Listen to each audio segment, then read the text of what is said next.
안녕하세요. 저는 30대 중반의 여자입니다. 결혼한 지 9년 차고요. 결혼하면서 미국으로 건너오게 되었어요. 시댁이 미국에 있거든요. 남편은 대학 졸업 후 군입대 문제로 한국에 혼자서 돌아왔었고, 군대를 전역하고 미국에 돌아가지 않고 한국에서 혼자 지내고 있었어요. 한국에 남아서 영어 회화를 그룹과외식으로 가르쳐주는 일을 하면서 근근히 벌어먹고 살고 있었는데, 저는 그 수업에 참여한 학생 중 한 명이었어요. 그렇게 공부하면서 지내다가 서로 사랑에 빠져 결국 결혼까지 약속하게 되었습니다. 남편의 그룹과외가 벌이가 좋은 편은 아니었기 때문에 결혼을 약속하고 얼마 동안은 남편에게 안정적인 직장을 가지면 좋겠다고 말했어요. 남편도 그 사실을 알고 제 말에 동의했고요. 하지만 어려서부터 미국에서만 지내오느라 그렇다 할 인맥도 없고 미국에서 졸업한 대학교도 국내에서는 그렇게 알아주는 학교가 아니었던지라 경력도 없고 나이가 많은 남편이 안정적인 직장에 취직하는 건 하늘의 별 따기였어요. 중간에 중소기업에 취직이 되긴 했는데 월이백도 안 되는 월급이었어요. 저도 회사에 다니고 있긴 했지만 벌이가 썩 좋은 편이 아닌 건 마찬가지였거든요. 둘이 합쳐서 500도 안 되는 돈으로 생활을 할 생각을 하니 아무리 짱구를 굴려보아도 답이 나오지 않았어요. 현실의 벽에 결혼을 포기해야 하나 서로 힘들게 고민하던 차였습니다. 그러던 어느 날 남편이 미국으로 가서 새롭게 시작해보면 어떻겠냐고 제게 물어보더라고요. 시댁이 미국에서 사업을 하고 있으니 우리들 자리 잡을 때까지 울타리가 되어주실 거라고요. 아무리 못해도 여기보다는 낫지 않겠냐? 자기도 여기서 취직하는데 더 이상 좋은 회사는 구해지지 않을 것 같다며? 아예 미국으로 삶의 터전을 옮겨보자고 했습니다. 잘 알아보고 가지 않은 제 잘못도 있지만 미국에서의 생활은 녹록지가 않았어요. 시댁이 미국에서 하고 있다는 사업은 다름이 아니고 세탁소였습니다. 미국에서 세탁소 하시는 분들이 많기 때문에 절대 세탁소라고 무시하는 거는 아닙니다. 하지만 시부모님 두 분이서 사람 쓰지 않고 직접 발로 뛰시고 인건비를 조금 절약하는 식으로 운영하고 계셨어요. 게다가 예전에는 한국 사람들이 주로 하던 사업이었는데 당시 다른 나라 이민자들이 동종업종에 뛰어들게 되면서 경쟁이 많아져 예전에 비해 훨씬 힘들다고 하시더라고요. 남편은 그래도 미국에서 자라온 기반이 있기 때문에 저는 미국에 있는 회사에 취직을 할 줄 알았어요. 제가 이민 간 지역이 교민들이 많은 지역이었는데 남편은 미국 회사를 들어가는 게 아니었고 시부모님이 하는 사업같이 교민들이 소규모로 하는 동네 구멍가게에서 시급을 받으면서 일을 하게 되었어요. 구멍가게 일이었지만 월급은 한국보다야 훨씬 좋았어요. 하지만 돈이 다가 아니었어요. 한국인을 주로 고용하고 싶어하는 교민들 사업 특성상 남편이 긴 시간 동안 일하기를 요구해 오더라고요. 덕분에 남편은 일주일에 60시간이라는 강도 높은 노동을 하게 되었어요. 사실 계산해보면 한국에서 주 40시간 일하고 받는 월급보다는 높지만 일하는 시간을 따져보면 그렇게 월등하게 높은 편도 아니었고 시간과 돈을 바꾸고 사는 삶이었기에 하루에 2~3시간 같이 보내는 게 전부였거든요. 일에 찌들어 피곤해하는 남편을 보는데 이게 부부인가 룸메이트인가 하는 생각이 들더라고요. 그래도 시부모님 집에 얹혀 사니 월세 걱정은 없었고 일하는데 들어가는 시간이 워낙 많으니 어디 갈 곳도 없어서 돈 하나만큼은 잘 모였습니다. 저도 시부모님 세탁소에서 근근히 일을 도우면서 일을 하고 있었고요. 그래도 제가 명색이 며느리고 제가 돈 벌어봐 남편하고 같이 미래 준비하기 위해 모으는 건데 돈 주는 걸 되게 아까워하시더라고요. 경력이 없으니 최저시급을 주겠다고 하시는 말도 참았는데 제가 일을 도와드리면서도 책상머리에 앉아서 하는 일만 해와서 그런가 일머리도 아주 없고 도움이 안 된다는 듯이 말씀하셨어요. 돈은 최저시급으로 계산해서 제대로 주셨지만 돈 주실 때마다 오히려 자기들이 제게 일을 가르쳐주니 제가 돈을 내야 하는 게 맞지 않냐며 농담하시듯이 생색을 내셨습니다. 남편이 버는 것과 합쳐서 돈도 그럭저럭 예상한 것보다 빠르게 모이고 있었고 이렇게 2년 정도만 고생하면 저희가 집을 사서 독립해 나갈 수 있었어요. 그거 하나만 바라보고 열심히 살고 있었는데 정말 미국에서의 삶은 하나도 행복하지 않았습니다. 내색은 안 하고 있었지만 제 말투에서 다 티가 났나 봐요. 친정엄마가 안 좋은 제 목소리를 눈치채시고는 제가 미국에서 어떻게 사는지 보고 싶다고 한번 방문하시기로 했어요. 시댁에 빈방이 있는데도 불편하다는 이유로 기어이 고속도로 외곽에 붙어있는 싸구려 비즈니스 호텔을 잡아주시더라고요. 물론 비용은 제가 내야 했고요. 친정엄마는 짧게 2주일 일정으로 오셨습니다. 말씀드렸다시피 남편이 하루 일하고 안 하고가 저희 가게에 직접적인 타격을 줄 정도였고 동네 구멍가게다 보니 월차 같은 기본적인 복지도 없었어서 친정엄마와 보낼 수 있는 시간이 길지가 않았어요. 식사라고 대접해주는 게 미국에 왔으면 꼭 먹어봐야 한다면서 한국에도 있는 패스트푸드 같은 걸 포장해와서 드시게 하고 그랬어요. 제가 시부모님 세탁소에서 일을 하고 있었으니 며칠 쉬어도 되는지 여쭤봤지만 친정엄마가 오셨다는 부분도 이해해주지 않으시고 일손이 모자라다는 이유로 대번에 거절당했어요. 운전도 할 줄 모르시는 친정엄마는 그 고속도로 외곽 호텔에서 대낮에는 감옥살이를 하셨어야 했고 그나마도 제가 쉬는 날에도 차가 없으니 어디 다니지도 못해서 친정엄마도 제가 받는 대우에 화가 많이 나신 상태였어요. 하루는 미국 음식이 입에 안 맞으셨는지 한국 음식 먹을 만한 데가 없냐고 하셔서 근처에 있는 한국 식당에서 식사를 했어요. 친정엄마는 한술 뜨자마자 교민들은 이런 거 먹고 사는 거냐며 혀를 차시더라고요. 교민들이 많은 지역이라서 한국 식당이 그나마 많은 편이었는데 몇 군데 더 다녀보시고는 여기서 음식 장사하면 돈을 얼마나 버는지 물어보시더라고요. 친정엄마가 지방이지만 그래도 방송에도 몇 번 소개된 지역 맛집을 하고 계셨거든요. 여기서 엄마 음식 팔면 아주 대박이 나겠다는 생각을 하셨나 봐요. 그래도 한국 음식 장사하시는 분들 보니까 집도 비싼 곳에 살고 차도 좋은 거 끌고 다니는 걸 보니 어느 정도 벌지 않겠냐는 말을 했더니 친정엄마가 그럼 여기서 장사 한번 해보지 않겠냐고 먼저 물어보셨어요. 친정엄마는 귀국하시고 얼마 되지 않아서 바리바리 짐을 싸들고 미국으로 다시 오셨습니다. 캐리어 하나는 엄마가 한국에서 특별히 공수해온 고춧가루가 가득 차 있었어요. 마침 운 좋게 시댁이 운영하는 세탁소 근처에 위치한 중국 식당이 문을 닫게 되면서 그 자리를 싸게 들어갈 수 있어서 오픈하는데 시설 비용을 많이 절감할 수 있었어요. 제가 모아온 돈으로는 턱도 없었지만 친정엄마가 한국에서 돈을 끌어오셔서 가게를 오픈할 수 있었습니다. 가게 오픈할 때가 되니 친정엄마는 체류기간이 다 되어서 한국에 돌아가셔야 했어요. 음식에 꼭 들어가야 하는 비법 양념을 한가득 만들어주시고 떠나셨어요. 한국에서 공수해온 고춧가루가 필수였고 그 외의 재료들은 친정엄마가 하나하나 맛을 보고 연구해가면서 현지화를 시켜놓았습니다.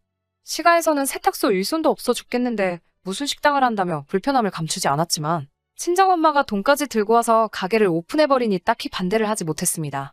결과는 대성공이었습니다. 오픈한 지 6개월이 채 지나지 않아서 교민들 사이에서 입소문을 타기 시작했고 그때쯤 불어오던 한류 열풍에 힘입어서 외국인 손님들까지도 유치할 수 있었어요.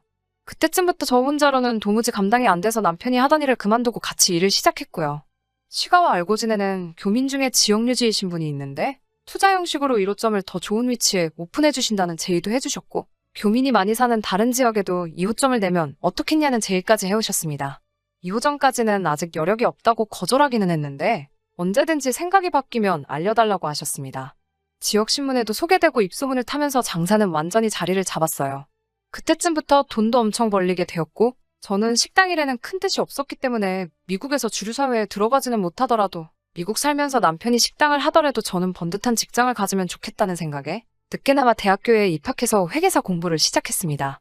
제가 공부를 시작한다는 말에 시부모님은 남편 혼자 힘든 식당 일 시키고 저는 편한 거 하려고 한다는 식으로 받아들이셨지만 애초에 음식 장사를 반대했던 시댁이었기 때문에 제 결정에 더 이상 거부권을 행사하실 수도 없었어요.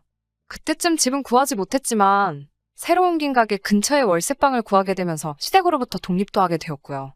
제가 공부하는 동안 친정엄마는 6개월에 한 번씩 미국에 오셔서 돈 한 푼 받지 않으시고 장사를 도와주시고 한국에서 택배로 이런저런 재료들 다 공수해 오셔서 6개월치 장사할 비법 양념을 만들어두고 떠나시고 했습니다. 그런데 이게 화근이 되었어요. 장사 4년 해오면서 친정엄마가 빌려주신 돈은 다 갚은 지 오래였지만 양념 사용비 및 용돈 명목으로 친정에 매달 200씩을 보내드리고 있었습니다. 시댁에는 그 반 정도를 드리고 있었어요. 그래도 1년에 2번은 오셔서 3개월씩 총 6개월을 돈 한 푼 받지 않으시고 장사 도와주시고 가는 데다가 음식 맛이 사실 엄마가 만든 비법 양념에서 나오는 거였기 때문에 달에 200씩 드리는 게 저는 절대 많다고 생각하지 않았거든요. 양가에 그렇게 드리는 돈의 제학비까지 제외하더라도 돈을 엄청나게 잘 벌고 있는 상황이었기도 하고요. 그런데 남편은 식당 운영하면서 그게 그렇게 불만이었나 봐요. 사실상 저는 공부를 시작하면서 가게 운영에 손을 떼왔고 식당을 이만큼까지 키워놓은 건 남편 공이 컸기 때문에 사업을 더 키워보려는 남편의 입장도 이해가 갔습니다. 이제 2호점을 내도 될 정도로 여력이 생겼고 지역마트에서도 밀키트 형식으로 제품을 만들어 보겠냐는 제의가 들어왔는데 장모님이 만들어주는 양념 가지고는 이제 6개월도 버티지 못한다고? 왜 비법 양념을 친정엄마가 우리에게 전수를 해주시지 않는 거냐는 거였어요. 하지만 저는 이유를 알고 있었어요. 엄마가 왜 그걸 전수해주지 않는 이유는 간단했어요. 처음 친정엄마가 미국에 방문하셨을 때 시댁이 친정엄마에게 해준 대우나 저를 대하는 태도를 보고 행여나 식당이 잘 되었을 때 저희가 그 비법 양념마저 쥐고 있지 않으면 분명히 언젠가는 소박맞게 될 거라고 생각하셨던 거죠. 친정엄마의 성견지명이었던 거죠. 그런데 남편 말을 들어보니 양념을 현지에서 직접 만들게 되면 친정엄마한테 200 보내는 걸 시댁하고 똑같이 반으로 줄일 수 있으니 우리 가게에도 도움이 되지 않겠냐는 이야기를 하는 게 저희 엄마한테 그깟 100만 원 더 주는 게 아깝다는 듯이 이야기를 해오는데 어이가 없었어요. 거기다가 미국도 변이 때문에 아주 난리잖아요. 그 덕에 이미 시댁 세탁소는 이 시국에 타격을 입을 대로 입어 문을 닫네마네 하는 상황이었고, 이웃점을 내면 그걸 시부모님에게 운영하도록 드린다고 하는 것 아니겠어요? 남편이 확장하고픈 사업에는 저나 친정엄마는 들어가 있지 않고 오직 자기 자신과 시부모만 잘 될 생각만 하고 있다는 게 너무 괘씸하더라고요. 우리 두 부부가 같이 이뤄낸 성공이라고 생각하지 않고 자기가 잘나서 잘했다는 듯이 말하는데 정말 있는 정마저 전부 떨어지는 것 같았어요. 그때쯤부터 친정엄마의 비법 양념을 가지고 정말 엄청나게 싸웠어요. 여유가 없더라고 줄 건 줘야 하는 게 맞고 여기까지 올 수 있었던 게 누구 덕인 줄 아냐고 화를 내면 남편은 그게 왜 장모님 덕이냐고 자기가 다 열심히 해서 이만큼 장사를 키운 게 아니냐며 화를 냈어요. 장모님이 그까짓 양념 가지고 치사하게 구니까 시골 동네 식당에서 벗어나질 못하고 계신다는 막말을 하는 걸 들으니 더 이상 이 사람하고 말해봐야 해결이 나질 않을 것 같아서 시부모님을 자리에 불렀습니다. 그래도 같은 어른이니 시부모님이 이 상황에 제대로 된 판단을 내려 남편에게 한 소리 해주실 줄 알았는데 그 와중에 시부모님은 내 아들 솔직히 저 아니었어도 사업하는 재주가 있어서 여기서 뭐라도 한 자리 했을 거라고 저를 나무라시는데 그때 저는 이 생활을 포기해야겠다는 생각을 했습니다. 이렇게 무일푼으로 미국에서 시작해서 해드릴 수 있는 게 많아졌는데 그 과정에 저의 공은 하나도 없고 오직 남편이 잘해서 그런 거라 일관하시는 모습과 제가 번듯한 직장을 가져보려 노력하는 걸 허파의 바람이 들어서 아들이 힘들게 번 돈을 쓸데없는 곳에 축내고 있다는 듯이 생각하는 집안과는 더 이상 같이 갈 수 없다는 생각이 들었어요. 저도 공부가 끝나서 미국 회계사 자격증을 취득한 상태였고 저 혼자서도 살아갈 수 있을 거라는 확신이 들었어요. 남편에게는 마지막 기회라는 생각으로 다시 한번 물어봤습니다. 이웃점을 시작하게 된다면 시부모님이 운영하게 할 생각 없고 제가 직접 운영할 것이고 사업이 확장되는 만큼 친정엄마에게 양념 사용료 명목으로 돈을 더 드려야겠다고요. 2호점이 잘 되는 만큼 시댁에는 용돈을 더 드리는 식으로 하는 게 맞지 않겠냐고 이야기했습니다. 남편은 저에게 끝까지 이렇게 이기적일 수 있냐고 대본의 화를 내더군요. 그깟 양념 하나 가지고 유세 떨지 말라고 하면서 식탁을 주먹으로 내려치더라고요. 그때 결정했어요.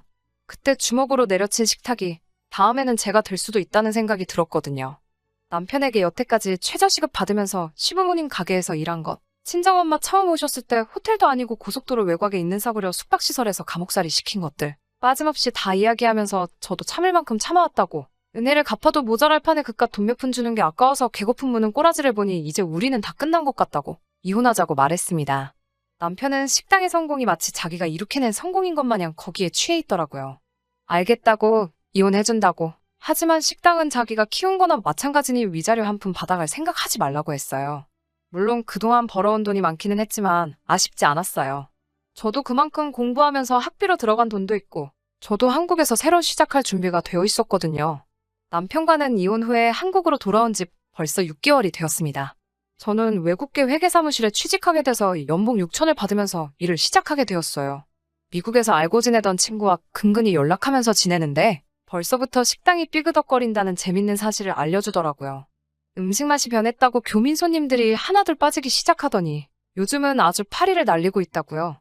그나마 있는 손님도 한국 음식 맛을 잘 모르는 외국인 손님밖에 없고 소식을 모르는 교민 손님들은 음식 맛이 변했다고 컴플레인을 한다고 하더라고요. 조만간 열 것 같던 2호점 이야기도 물어봤는데 아마 음식 맛이 달라진 이유로 그것도 백지화되었다는 소문이 있다고 합니다. 속은 아주 꼬시고 시원하지만 가끔은 제가 너무했나 후회가 되기도 해요. 싫어도 8년이란 세월을 같이 고생을 해온 사람이고 부부로서 함께 살아온 기간이 있으니까 말이에요. 자기 부모님만 챙기는 모습에 실망스럽기도 했지만 반대로 남편에게는 제가 우리 가족만 챙기는 이기적인 사람이지 않았을까 하는 생각이 들 때도 있어요. 아마 다 지난 일이니까 이런 생각이 드는 거겠죠? 아직도 확신이 서지는 않지만 되도록 이제 그쪽 일에는 신경 끄고 앞으로 펼쳐질 제 인생 이막에 최선을 다해야겠다는 생각이 듭니다.